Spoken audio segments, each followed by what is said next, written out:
Today I saw Fist Fight. So it's a pretty good standard comedy, I guess. I don't know, I was looking forward to this one. I thought the concept sounded pretty cool. Ice Cube and Charlie Day seemed like they would be a pretty good pair. Ice Cube was really good in Ride Along and 21 Jump Street. Charlie Day was really good in Horrible Bosses and It's Always Sunny in Philadelphia. So I was excited for this movie, but it ended up just being okay. I gave it a 6.5 out of 10. There were some jokes that made me laugh pretty hard, and there were also just a lot of jokes that seemed like those standard, stupid, raunchy comedy jokes that I wish a lot of films would just stop using, like, I don't know, dicks and stuff like that. It's not funny. I mean, I suppose you could do something clever with it, but they rarely ever do. I swear, it's like every time in one of these movies, you can always guarantee that there's going to be at least one joke where the punchline is just, it's gross. And maybe a little bit of awkward thrown in too. I hate both of those. I really don't even think anyone thinks they're funny. I've never heard anyone say they're funny. I don't know why they keep making jokes like that. It's not just these movies either. It brings down a lot of stuff like Family Guy, for instance. They have some pretty good jokes in there sometimes, but then they also do shit like that. And most of the time with these movies, if you don't do too much of that and you also have a lot of good jokes, it doesn't ruin it. But of course, with an example like Family Guy, I think it definitely does ruin it, because that's like 50% of their jokes. But this movie still had some funny scenes with Kumail Nanjiani. I hope I'm pronouncing that right, because every time I see him in a movie, he always makes me laugh pretty hard, so I hope I'm not butchering his name. He had a really funny scene in Central Intelligence, and then he had some really funny scenes in this. His character isn't very different in either movie, but the jokes with his character are different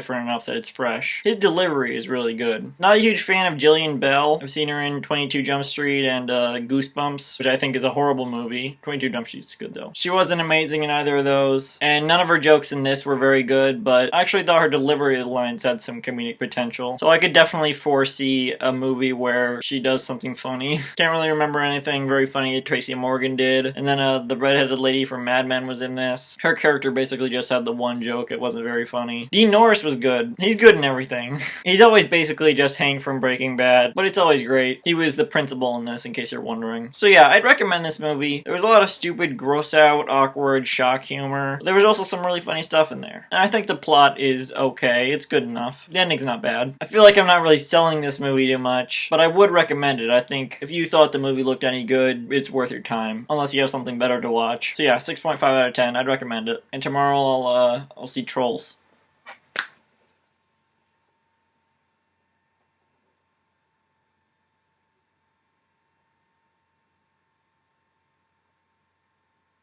Get it? It's a fist fight.